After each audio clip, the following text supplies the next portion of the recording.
On vient à Jésus pour la grâce. On vient à Jésus en un mot pour le bonheur de la vie éternelle. On ne vient pas à Jésus pour obtenir le bonheur de la vie charnelle. C'est ce que beaucoup de vous, beaucoup de personnes, beaucoup d'entre vous n'ont pas compris.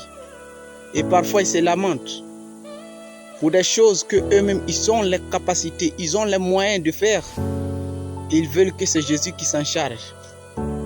Est-ce que vous savez le prix que ça a coûté à Christ de venir mourir pour vous racheter de votre vie misérable, pour que vous soyez désormais une nouvelle créature, une personne nouvelle, une personne qui a reçu le don gratuit qu'est la vie éternelle?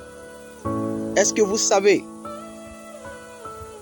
le prix qu'il a payé lorsqu'il s'est donné à la croix de Golgotha pour que votre vie que vous avez puisse être assurée demain, pour que votre âme que vous avez puisse trouver la paix et le repos demain?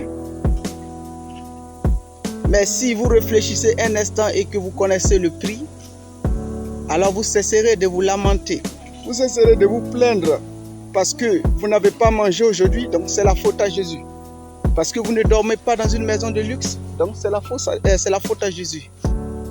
Parce que vous n'avez pas de grosse voiture, c'est la faute à Jésus. Parce que vous êtes au chômage, c'est la faute à Jésus. Dieu dit, l'homme mangera la sueur de son front. Et Dieu en a donné la capacité à l'homme, l'intelligence à l'homme de se réaliser lui-même. Dieu a donné l'intelligence à l'homme de se réaliser lui-même. À toi d'utiliser ton cerveau, à toi d'utiliser les membres que Dieu t'a donnés pour pouvoir te réaliser.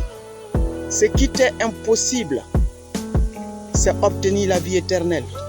Ce qui t'est impossible, c'est obtenir le salut. Ce qui t'est impossible, c'est d'obtenir le pardon de Dieu après tes péchés. Depuis le jardin d'Éden, et Dieu a accompli ça pour toi.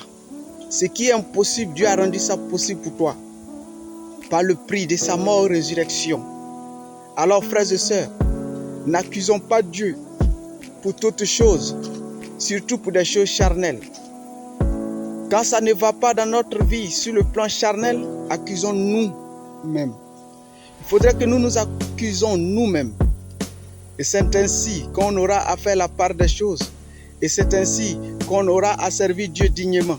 Parce que quand on confond toutes choses, on finit à ne plus savoir comment servir Dieu.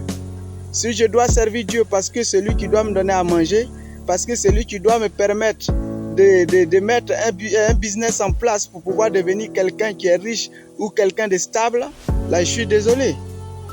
Je suis désolé. On est en Christ pour le salut de nos âmes. On est en Christ pour la reconnaissance de tout ce qu'il a fait pour nous. Donc désormais, vous qui vous lamentez, vous qui vous plaignez, parce que au côté charnel, ça ne va pas, levez-vous, battez-vous et Dieu déversera ses bénédictions dans votre vie.